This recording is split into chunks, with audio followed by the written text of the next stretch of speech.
Jadi kalau dibilang misalnya bahwa bangsa Indonesia itu bangsa yang mampu menahan kegelisahan, bahkan mampu menahan penderitaan. Gitu. Dengan satu istilah, Indonesia bangsa yang nerimo.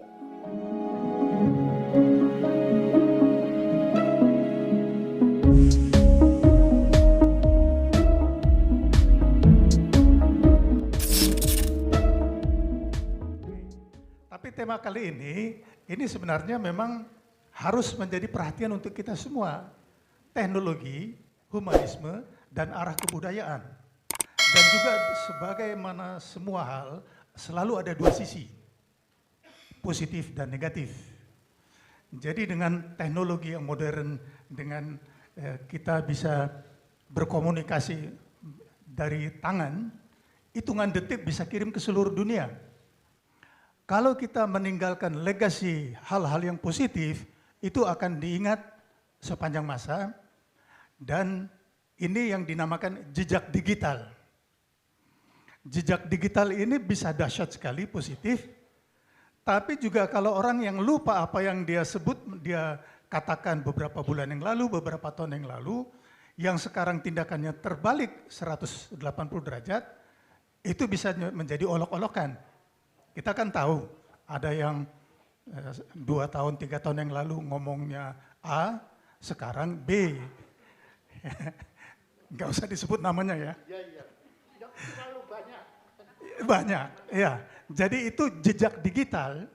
Jejak digital bisa positif, tapi bisa fatal untuk seseorang. Nah, oleh karena itulah di sini harus kita perhatikan, kalau dulu dikatakan mulutmu harimaumu, ini sekarang HP-mu harimaumu. Ya. Nah, jadi ini sangat menentukan. Nah, jadi sekarang kita, misalnya saya waktu itu masih kita sama-sama alumni Jerman, Pak Jaya ya. Ingat bagaimana revolusi Iran dulu dengan Khomeini. Dia tinggal di Paris, ya, belum ada HP. Dia menyampaikan pesan-pesannya itu direkam di tape recorder, dibawa ke Iran, disebarluaskan. Begitulah dia mengorganisir revolusi di Iran. Sekarang ini kan jauh lebih dahsyat. Ya. Nggak usah capek-capek ini merekam suaranya dibagikan, sekarang semua orang sudah punya. Ya.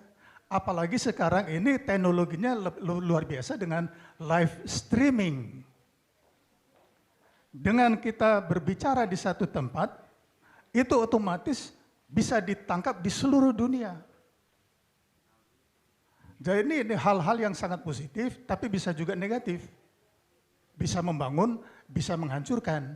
Nah, jadi memang inilah mungkin segi positif negatifnya dari kemajuan teknologi dalam hubungan humanisme dan arah kebudayaan. Dan ini dapat juga menentukan arah kebudayaan kita kemana. Kalau kita mendengar konser-konser seperti tadi, kalau di Jerman namanya Wunderkind ya, Mbak ini anak ajaib ya. Ini bisa memang dengan berbagai live streaming bisa disebarluaskan. Ya. Nah ini satu contoh, misalnya untuk seluruh Indonesia, arah kebudayaan kita pun bisa kita pakai melalui teknologi modern. Jadi inilah mungkin singkat pendapat saya mengenai tema. Terima kasih. Oke, terima kasih Pak Huta Galung. Coba saya explore ya ide itu tuh, arah kebudayaan. Sekarang di dunia ini arah kebudayaan itu sedang dirancang untuk mengembalikan solidaritas manusia. Tuh. Bulan lalu ada tokoh milenial, seorang perempuan Finlandia namanya Greta Thunberg, yang menunda sekolahnya di SMA, ini anak 15 tahun, karena dia ingin berkampanye ke seluruh dunia tentang bahaya perusakan lingkungan.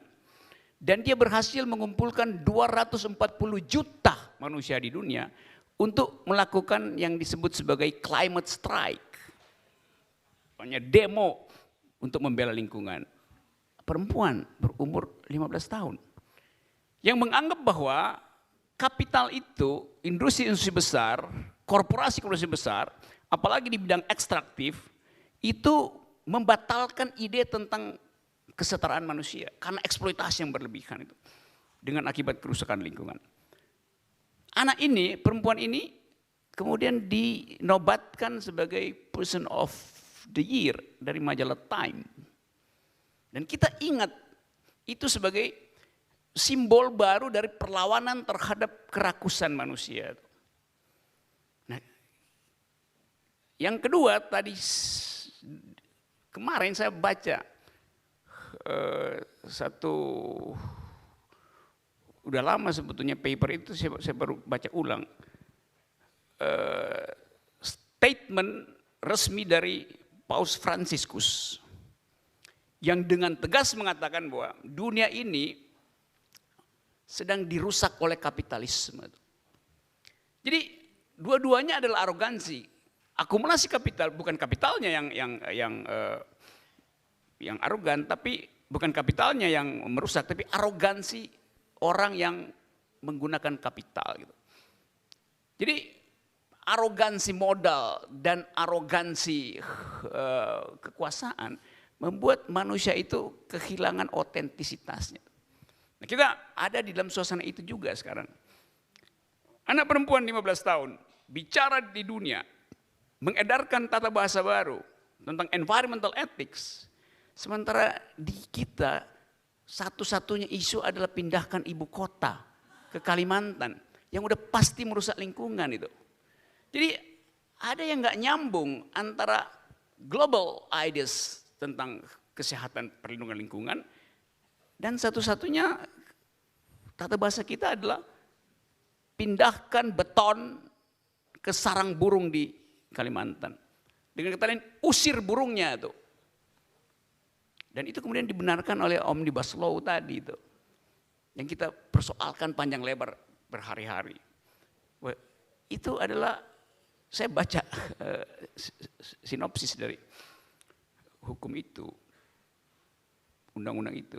Intinya adalah investasi jangan dihalangi oleh upah buruh dan jangan dihalangi oleh isu lingkungan. Itu intinya. Dengan kata lain, silahkan investasi di Indonesia, terutama foreign direct investment, investasi asing, dan Indonesia akan sediakan apa yang Anda perlukan. Tanah kita sediakan, kita gusur persawahan kalau Anda perlu. Buruh kalau macam-macam kita tindas itu. Jadi pesan dari undang-undang itu begitu. Saya nggak tahu drafternya siapa. Bahwa idenya adalah untuk menghasilkan pertumbuhan ekonomi, oke. Tetapi impactnya itu tidak dihitung. Jadi ini orang-orang yang gugup dan gagap membaca grammar dunia, environmental ethics, tiba-tiba masuk ke sini dan berupaya untuk menghasilkan hukum yang luar biasa berbahayanya. Nah, debat itu berhenti, mungkin akan berhenti, karena bagaimana orang mau mempelajari undang-undang yang pasalnya adalah 1.700 pasal.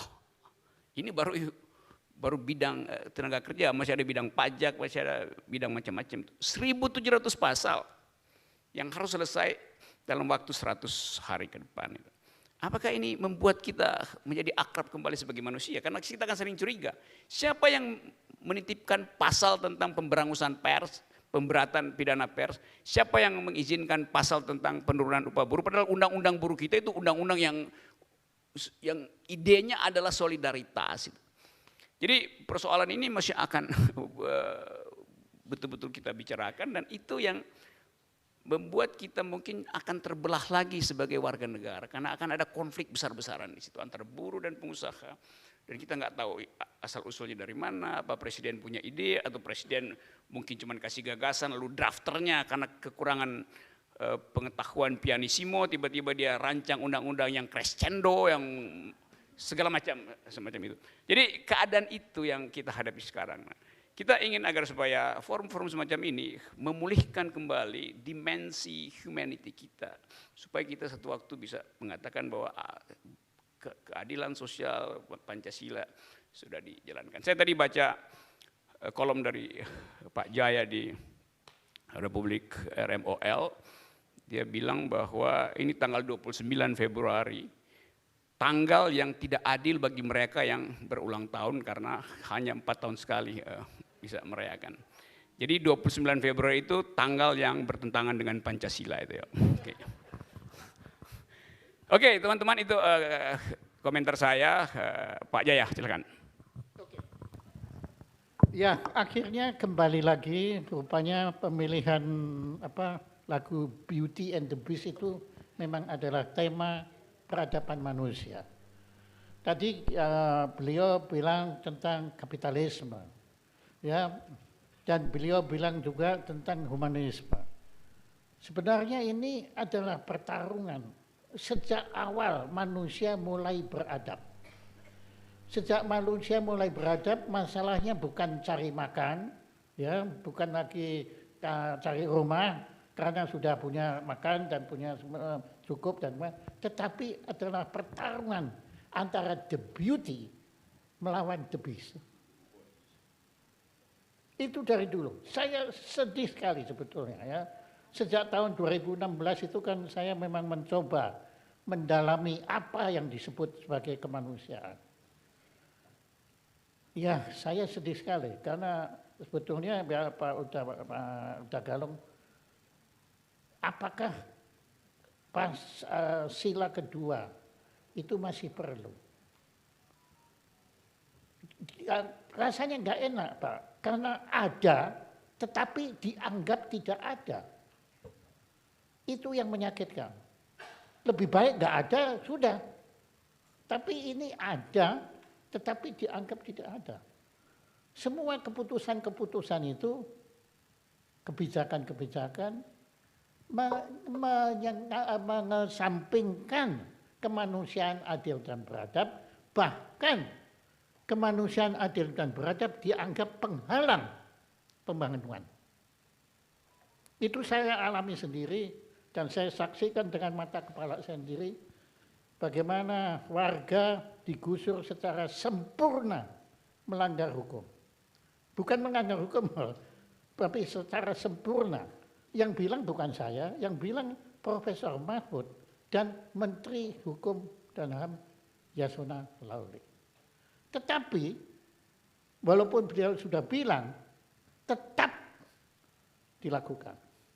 Dan tidak ada konsekuensinya. Maka saya meragukan ya, kadang-kadang apakah sebaiknya sila yang kedua itu dihapus saja supaya tidak ada konflik nurani. Ya, jadi Pak Anda benar sekali ya, dan orang yang paling saya kagumi pada saat ini adalah saya bukan Katolik, tapi saya sangat kagum pada Sri Paus Fransiskus. Beliau ini adalah the beauty. Nah, yang saya harapkan seperti dalam film The Beauty and the Beast, itu akhirnya the beauty and the beast hidup bersama menjalin kasih sayang kemanusiaan. Jawabannya kembali lagi, kemanusiaan. Hanya kemanusiaan yang mampu menyelamatkan umat manusia di planet bumi ini. Karena memang yang Maha Kuasa menciptakan manusia bukan untuk menghancurkan planet bumi, tapi untuk menyelamatkan planet bumi. Nah, jadi saya terima kasih sekali ya bahwa masalah ini terangkat Pak Utagalung, dan walaupun Anda tidak hadir, tapi saya waktu itu merasa Anda hadir. Karena saya tahu Anda selalu hadir bersama saya. Ya, saya mengagumi Anda sejak Anda tidak tahu, saya mengagumi Anda sejak Anda dulu di Jerman menjadi ketua PPI itu dari jauh.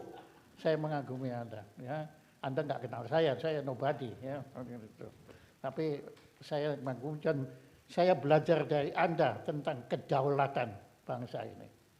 Dan saya baru tahu kalau Belanda itu kurang ajar banget. Karena sampai sekarang mereka belum mengakui kemerdekaan kita kan. Kurang ajar banget itu. Mengakui aja nggak mau itu loh, tobat apa enggak. Itu benar-benar the beast. Itu adanya situ. Nah, dan juga terima kasih Mas Rocky, Anda juga mengilmiahkan apa yang kita rasakan sekarang ini dengan pengetahuan beliau yang jelas. Nah, seperti tadi gadis dari Finlandia itu Itu the beauty.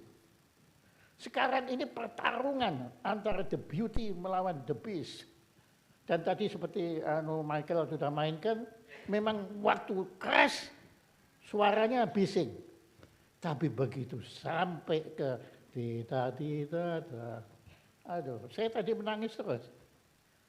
Saya sebetulnya menangisi peradaban umat manusia ini.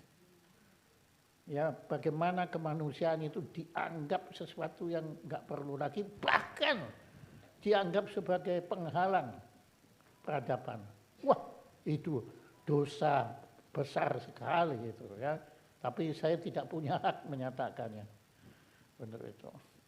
Oke, kalau enggak saya nggak akan berhenti sebab saya hanya bisa meratap. Oke, silakan. Oke, Beauty and the Beast. Ya, solusinya baik di atas piano. Ada lagunya tuh. Live ebony and ivory live together in perfect harmony. Banyak ada musiknya. Oke, Stevie Wonder ya. Oh Lord, why don't we? Iya. Ibu Susilawati. Terima kasih Mbak Ailah yang cantik dan peduli. Terima kasih atas kesempatannya. Saya ini sebenarnya anak didiknya dari Pak Johannes Suryo Prabowo. Wow. dosen saya beliau ini luar biasa pikiran-pikirannya, dan kemudian sebenarnya sahabat lamanya Pak Batara juga ya Pak ya. Udah hampir 15 tahun lebih ya Pak ya kita berjuang sama-sama untuk memperjuangkan tentang masa yang dibantai oleh Belanda dulu di Karawang. Dan kemudian dengan Bang Rocky Gerung sebenarnya saya udah WA-WA-an. Cuman mungkin karena person to person agak kagok barangkali Bang Rocky ya. Jadi mungkin kalau ditanya di ruang publik mungkin jadi lebih ada ekstensi legalnya begitu. Jadi begini Bang Rocky, ini ke Bang Rocky ini saya tanyakan ini. Penasaran saya Bang sama kondisi negara kita ini gitu, dikaitkan dengan tadi Abang bilang mari kita menyongsong kecemasan untuk waspada. Dan di era digital dan demokrasi ini kok sayangnya negara kita ini kok sepertinya beralih dominan itu ke kapitalis gitu, atau mungkin para pemimpin-pemimpin yang ada itu kebijakannya lebih membawa ke arah kepentingan kelompok-kelompok mereka begitu. Itu yang dirasakan ya. Barangkali masyarakat umum itu belum merasakan era demokrasi yang sebegini, sudah lebih 20 tahun lebih di era digital juga, dan masing-masing juga udah punya smartphone ini, tapi masih tetap belum muncul orang-orang ajaib yang mungkin tadi kayak Pak Jaya Suprana kan termasuk orang ajaib, Bang Rocky orang ajaib ya. Semoga harapan kita lebih banyak lagi orang ajaib di Indonesia gitu loh. Nah ini di era digital ini kenapa kok kita rasakan di era demokrasi ini dan kembali lagi kalau ditarik lagi ke garis politik, ini setiap elit pemimpin juga membawa ekornya masing-masing ini sepertinya. Ini bagaimana nih negara kita ini? Kesempatan bagi ibu-ibu, bapak-bapak yang ada di sini dan mungkin 260 juta lagi yang lain itu apakah tidak, bagaimana ya secara budaya itu bagaimana melihatnya Bang Rocky gitu. Ini keprihatinan pribadi saya lah ini di sini begitu, dan kesempatan ada Bang Rocky, mungkin Bang Rocky bisa melihatnya dari cara yang lebih luas, cara filosofinya supaya arah bangsa, budaya bangsa kita di era digital dan demokrasi ini bisa berubah ke arah yang lebih baik. Jadi tadi Pak Jaya bilang beauty and the beast living harmony. Tapi saat ini yang dirasakan beauty yang lebih dominan, begitu Pak Jaya. Kurang lebihnya mohon maaf. Wassalamualaikum warahmatullahi wabarakatuh. Maksudnya the beast-nya, iya maksudnya si itu dalam bayangan saya yang manusia singa itu kan. Nah, itu yang dominan gitu ketimbang si beauty-nya gitu. Demikian, terima kasih. Oke. Kecemasan itu sesekali kita lihat dia muncul. Pada waktu banjir kemarin, Anda lihat sekelompok orang menyerbu Mall Ion. Apa tandanya? Ada protes, tapi dia nggak tahu mau protes kemana. Banjir itu. Pemerintah dia pusing. Birokrasinya panjang lebar pada janji-janji presiden dulu bilang saya jadi presiden saya selesaikan banjir Jakarta. Dia protes pada mall di situ yang dianggap menghalangi aliran air. Lalu dijarah lah, sebenarnya dijarah mall itu. Yang di Bekasi. Jadi kalau dibilang misalnya bahwa bangsa Indonesia itu bangsa yang mampu menahan kegelisahan, bahkan mampu menahan penderitaan. Gitu. Dengan satu istilah, Indonesia bangsa yang nerimo. Tapi kita tahu dalam antropologi politik bangsa ini, nerimo itu cuma satu ekstrim dari sifat dasar bangsa ini. Ekstrim yang lain adalah ngamuk, emak. Dan orang Eropa dulu memberi nama emak itu karena yang disebut perilaku orang Indonesia. Cuma orang Indonesia, orang Melayu yang ngamuk, tanpa dasar ngamuk gitu. Jadi orang yang nerimo tiba-tiba bisa pindah ngamuk. Itu yang saya cemaskan keadaan hari-hari ini dengan kondisi ekonomi, kondisi persahabatan warga negara yang rusak. Jadi dari permainan simbol kebudayaan kita bisa baca apa yang terjadi pada sebuah bangsa. Sama kita mengerti apa yang terjadi penderitaan di Spanyol tahun 37 yang dilukiskan dengan sangat realistik walaupun dimensi surrealnya sangat tinggi oleh Pablo Picasso, yaitu Guernica, yang juga panjangnya 7 meter, lebarnya 5 meter. Tentang penderitaan perempuan, penderitaan prajurit bahkan, penderitaan anak-anak, penderitaan binatang bahkan tergambar di situ, Guernica. Kita bermain-main dengan simbol-simbol semacam itu. Tapi saya ingin ucapkan sesuatu bahwa kita warga negara dipanggil untuk meredam itu dengan mengajukan problem humanisme hari ini, dengan problem kemiskinan. Tetapi rumus sosiologi tidak mungkin kita tahan. Jadi perubahan itu ada rumusnya tuh. Kalau parameternya begini pasti begini nih. Itu udah. Jadi kalau orang bilang bisa nggak kita tahan semacam social unrest nanti itu, saya bilang susah. Kecuali ekonomi tiba-tiba naik jadi 6% itu, dan itu omong kosong, apalagi ada soal COVID-19 ini, virus yang di dalam riset terakhir ekonomi kita, ekonomi dunia itu akan melemah sampai 10 bulan ke depan karena efek trickle down dari corona itu terhadap pariwisata, terhadap riset ilmu pengetahuan segala macam itu sampai 10 bulan ke depan itu. Nah, 10 bulan ke depan itu bertumpuklah antara tagihan utang terhadap BUMN kita yang di atas buku udah bangkrut dan keresahan politik yang pasti muncul karena selama tahun 2020 ini 10 bulan ke depan juga Indonesia akan diisi ulang dengan politik identitas karena persaingan politik di daerah.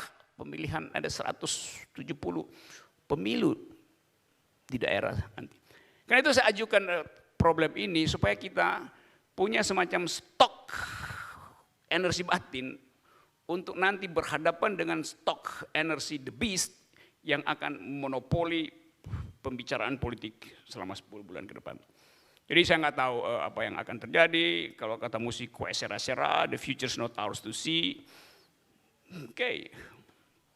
Jadi sekali lagi saya ucapkan ini bersama Pak Jaya bukan untuk menambahkan kegelisahan, tapi menyadarkan bahwa kegelisahan itu sudah ada dan dia laten, dia potensi untuk upload, jadi social unrest, jadi keresahan kalau tidak ada diskursus baru untuk mengakrabkan kehidupan bersama kita. Ebony and ivory live together in perfect harmony.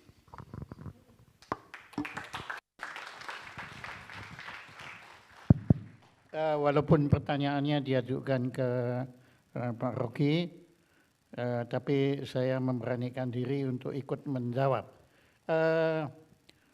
Selama yang menjadi sasaran adalah pertumbuhan ekonomi, hanya pertumbuhan ekonomi, saya kira akan yang dikhawatirkan tadi oleh Pak Rocky itu akan makin mungkin terjadi. Solusinya, karena kita harus memberikan solusi, sebetulnya relatif mudah. Sebaiknya pemerintah jangan menggunakan pembangunan ekonomi menjadi panglima pembangunan. Yang harusnya dijadikan pedoman pembangunan adalah sila kelima Pancasila. Sudah ada keadilan sosial untuk seluruh rakyat Indonesia. Itu yang harus kita kejar. Itu yang harus kita capai. Sebab tanpa kesenjangan sosial, tadi beliau bilang kita mungkin bisa naik berapa puluh persen pun, tetapi kalau itu bukan keadilan sosial, yang menikmati kenaikan itu hanya sebagian kecil rakyat Indonesia. Sekarang ini adalah yang terjadi baru pada tahap keadilan sosial untuk sebagian kecil rakyat Indonesia. Saya berani menyatakan itu karena saya kebetulan termasuk. Saya nggak munafik, saya akui, saya termasuk kepada sebagian kecil yang sudah menikmati nikmatnya kemerdekaan bangsa Indonesia. Saya. Anda pun yang di ruangan ini saya yakin juga termasuk. Tapi di luar ruangan ini masih jauh lebih banyak sesama warga Indonesia yang kurang beruntung seperti kita. Beliau-beliau masih belum bisa menikmati nikmatnya kemerdekaan bangsa Indonesia. Nah, ini tadi yang beliau nyatakan adalah seperti tadi pompa bensin itu. Yang pompa bensin ini akan selalu hadir selama sila kelima itu hanya menjadi slogan, tapi belum menjadi pedoman pembangunan. Jadi makanya saya betulnya sangat menyayangkan ahli-ahli ekonomi kita dahsyat-dahsyat semua, hebat-hebat semua.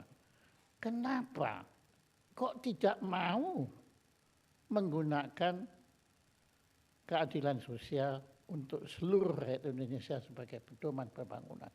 Enggak usah malu. Adam Smith pun menyatakan itu. Orang kan selalu bilang kapitalisme asalnya dari Adam Smith. Wah, Adam Smith kalau tahu dia bisa bunuh diri. Ya, Adam Smith itu bukan menciptakan kapitalisme. Itu pemikiran Adam Smith dimanfaatkan oleh orang-orang yang mau menikmati keuntungan dari kapitalisme. Tapi Adam Smith, Anda baca, saya Adam Smith itu tebelnya segini, Wealth of Nation, itu saya letakkan di sebelah meja kerja saya. Tetapi Anda jangan lupa, Adam Smith pula yang menciptakan satu buku yang lebih tipis, tetapi ini lebih penting. Jadi selama ilmu-ilmu ekonomi itu tidak dijalankan dengan moral, dengan akhlak, maka akan menjadi the beast. Tapi kalau ilmu ekonomi ini dijalankan dengan bukunya Adam Smith yang tipis tadi, itu pedomannya. Ya, kalau yang lain itu tekniknya, bagaimana beloknya, persenan berapa. Tapi arahnya itu ditentukan oleh buku yang kedua, yang moral statement itu. Dan saya kira itu Adam Smith kalau masih hidup juga akan setuju kalau saya bilang kemanusiaan itu harus menjadi mahkota peradaban. Jangan kemanusiaan diinjak-injak oleh peradaban. Kalau itu bukan peradaban, tapi kebiadaban itu namanya. Terima kasih.